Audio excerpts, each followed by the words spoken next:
เอากับสบายดีตอนเช้าเนาะ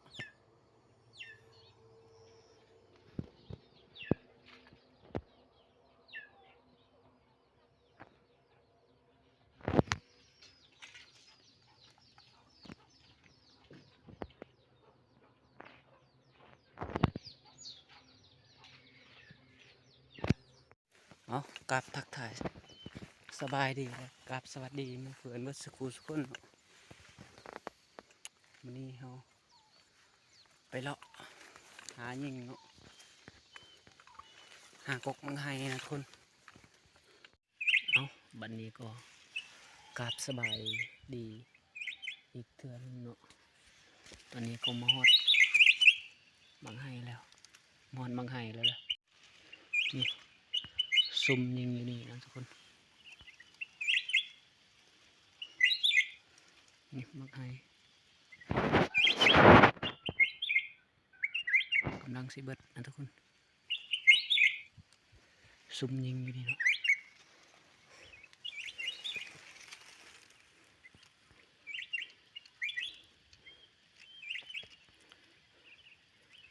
ประมาณ10 เมตรนี่แหละ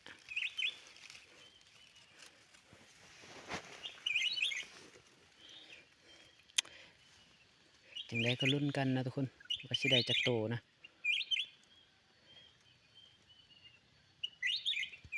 น้องคอย2 คนกับพยายามไปนั่นไปเรือกับนะไปเรือกับดักหนูทางพุ่นนี่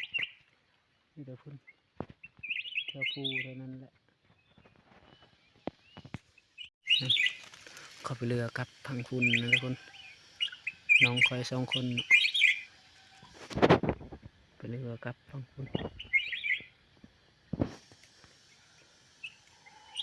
นั่นก็จะเป็นไฮนะครับ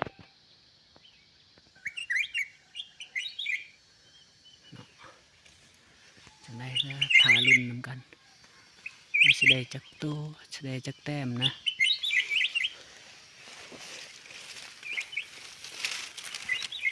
ไฮนะทุกคนทางนั้นแหละเขาไปเอาครับนะทุกคน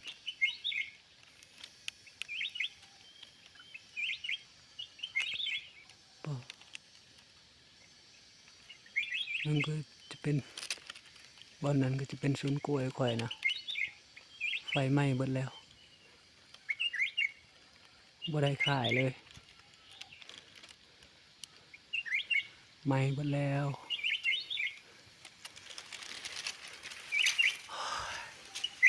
ถึงไหนก็ลุ้นน้ำกันนะ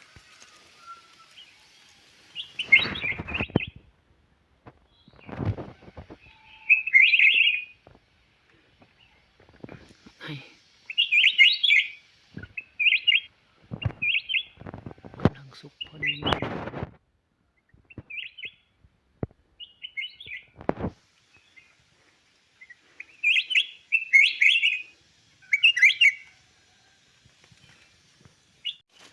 เอาบัดนี้เด็กเฮาก็มาแล้วเนาะลงไปเก็บนกน้ำกันไป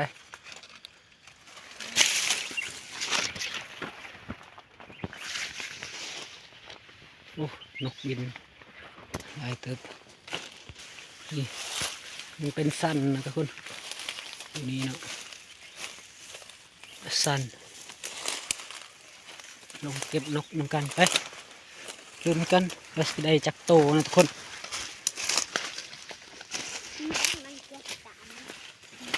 ลงน้ำกันจุ2 คนนี่พยายามมากับนะแล้วว่าถึกงูนะงูมันเน่าเบิดแล้วแต่ว่างูอยู่แถวกับนะงูอยู่แถวกับบ่ฮู้ว่าถึกหนูหรือว่าจักถึกงูหรือจักมันอยู่ซื่อๆจักมันอยู่กินหนูนะบ่ฮู้เลยจังหน่อยจังไปเบิ่งเนาะสอกนกก่อน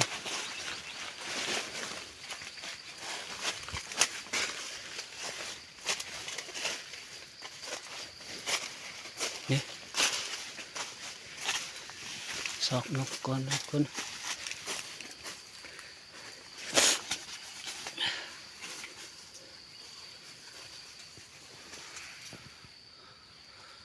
ขาเนี่ยบ่จัก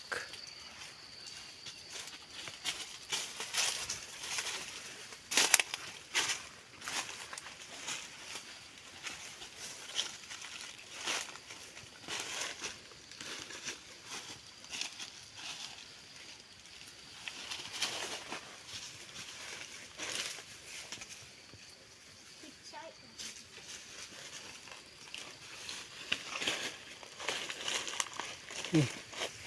คนมันนะแต่บ่เห็นนก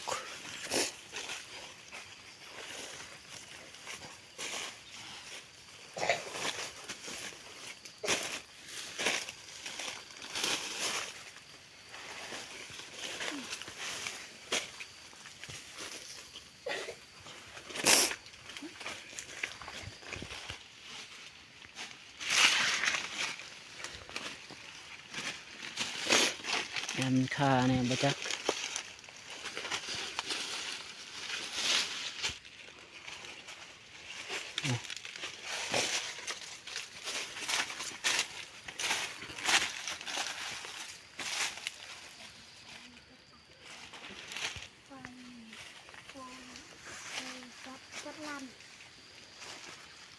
กว่าแต่บัดลำกูปัน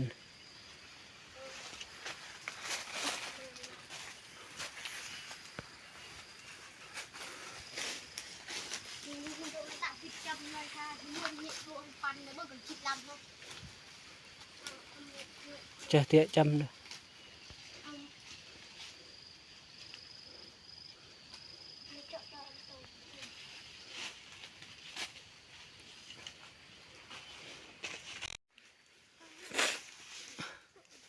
เอา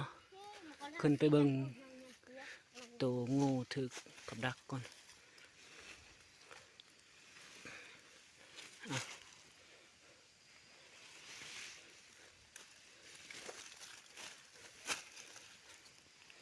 ไป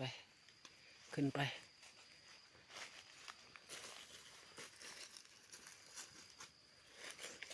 ซอกได้แต่7 ตัวทุกคนไป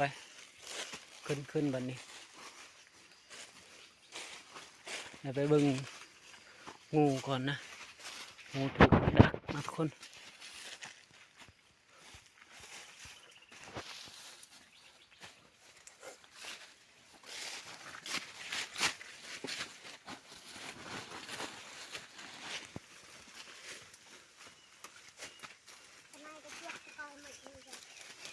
เอาล่ะทุกคน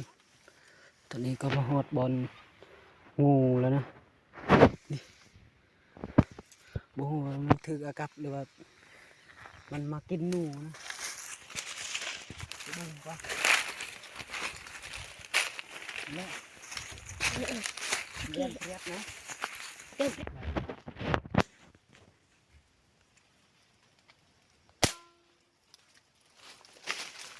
Blanc này không kia ตัวทายไปยัง thay bỏ thay nhiều thay tay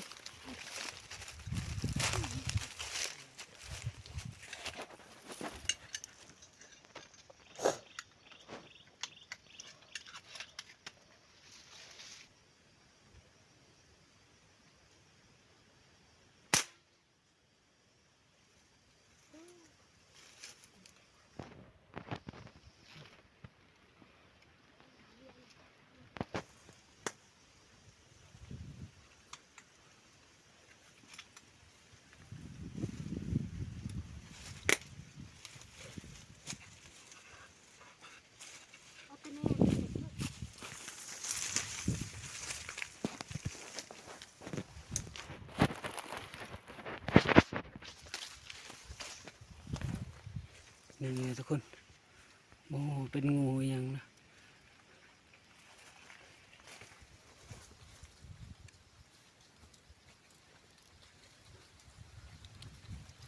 เป็นบ่ดำนี่งูแล้วตัวนี้ใหญ่โพด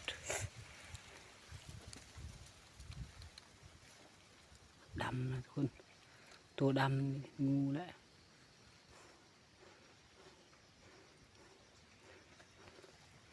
โคตรใหญ่นะคุณโอ้เป็นงูยังคือซีเมนงูเห่าแล้วเป็นไงนี่นะตัวนี้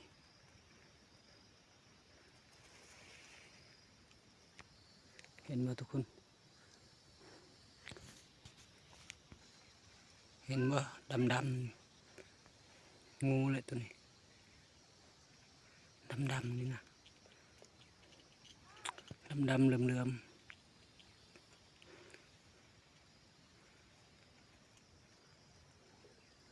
โอ้เป็นงูยังใหญ่ทุกคนงูใหญ่พิลึก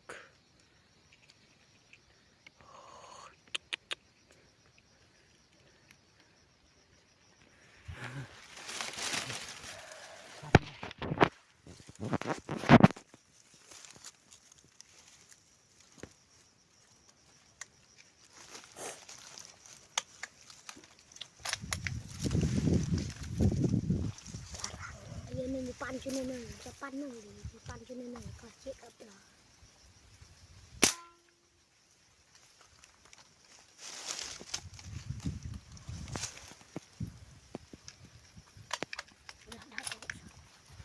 Là pan như thế nào đó thì sao?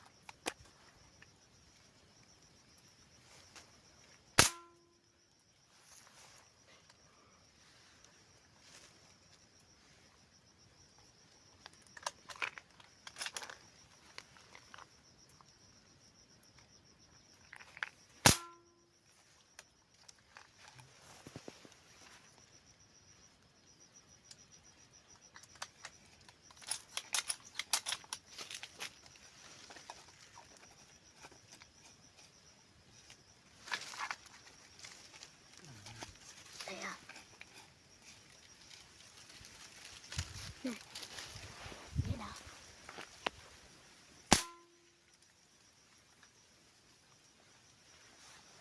Bơi bằng bộ ai bơi nữa?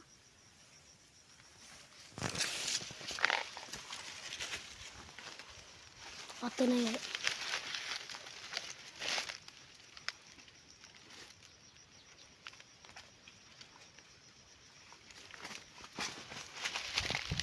ôi gian ta chút cây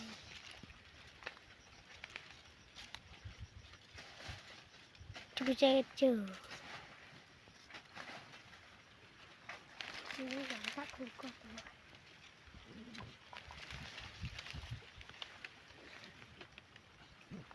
chưa có cá đặc ơi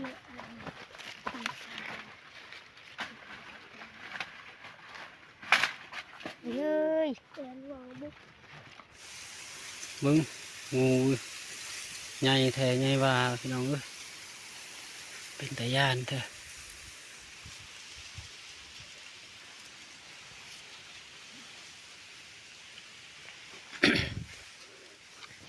ย่านเลยบุกล้าจับเลย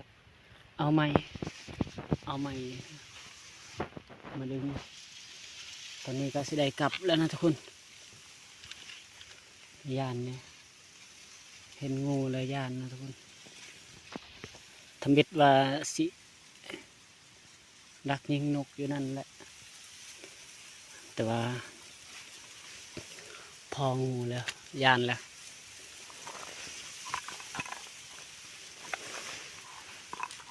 นี่นกนะนกก็ได้หน่อยเดียวเลยแต่7 แต้ม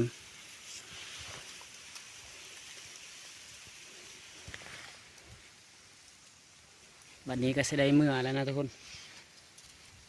เมื่อไปเห็ดกินงูนี่แหละงูเป็นงูยังนะงูเห่าบ่ทุกคนแม่นงูเห่าบ่มันถึกกับดักนี่นะ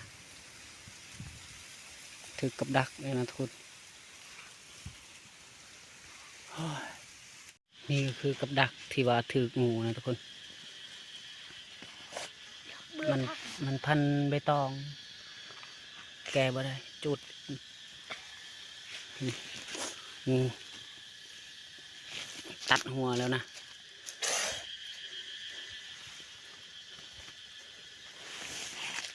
นี่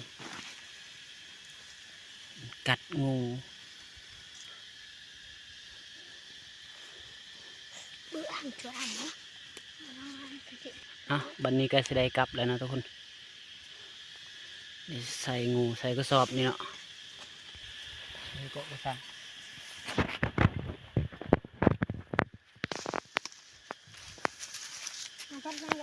ยัดมากันใช้ในเลยมากันใช้ยัดเด้อ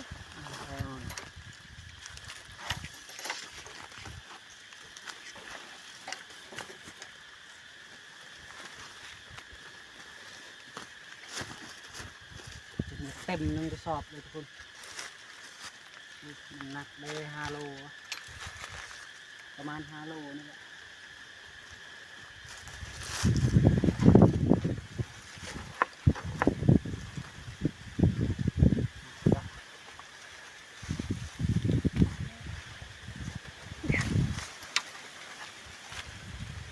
จ้อง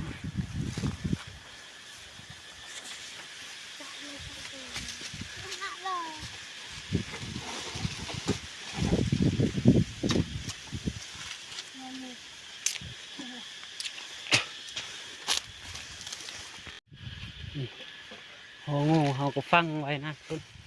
นี่เขาฟังไว้ยันมีคนเหยียบเนาะเลยฟังไว้คันมีคนเหยียบและอันตรายนะ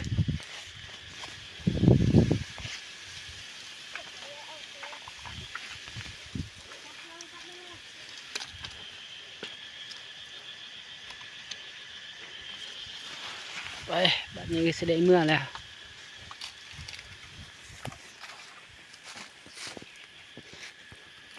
ว่าไงครับไอหัวโลน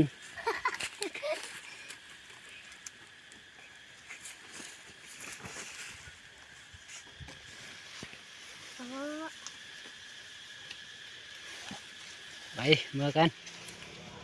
สรุปเบิ้งนกเนาะได้จักโตนะ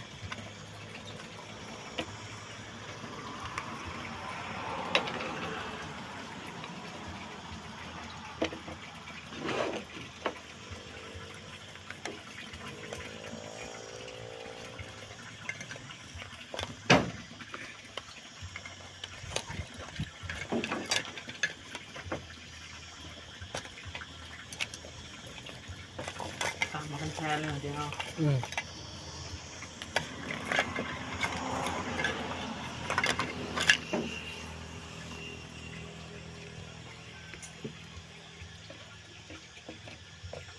สองสามสี่ห้าเจ็ดโตทุกคน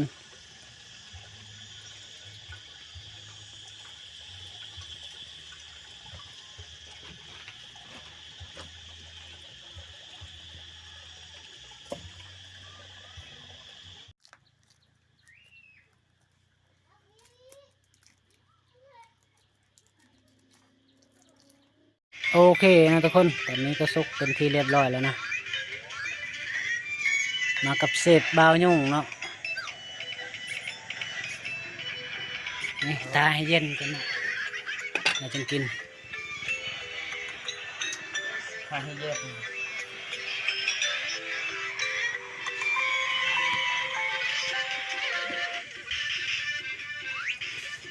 โอ้บักใหญ่ทุกคนเลยคักเบิ้งซีนก่อนบาทหนึ่งซีนมันทุกคนมาเห็ดกินเหมือนกัน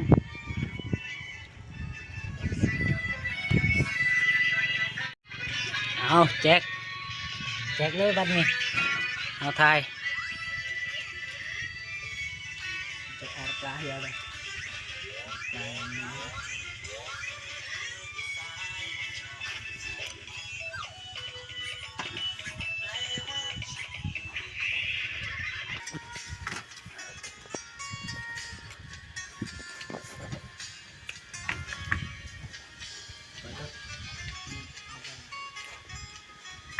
ในเบอร์เช้าครับ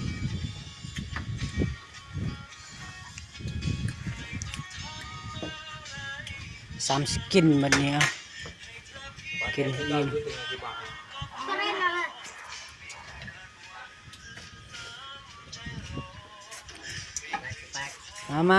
มากินข้าวน้ำกันกินข้าวน้ำกันนายยุงนี่นอยุงเนาะ3 4แน่บ้าให้ ถึงเลยก็เอ้ยลาย นี่เราอยู่จับปอบเราตัดเสา เลี้ยงอยู่บ้านเชื่อ ว่ามันเบาขนาดนั้นล่ะ เลย เยอะได้เยอะนะได้หันยุงเลย จาม เลือด ดี ตัด ไอ้กูกลัวลีกเลยนะ ซีนมันตะกูล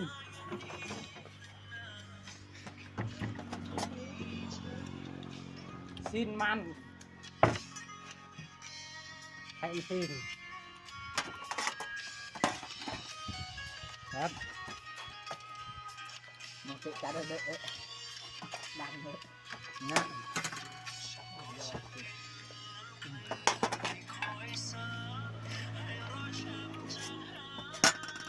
เราทำเงาะเลยฮะคนอื่นเรา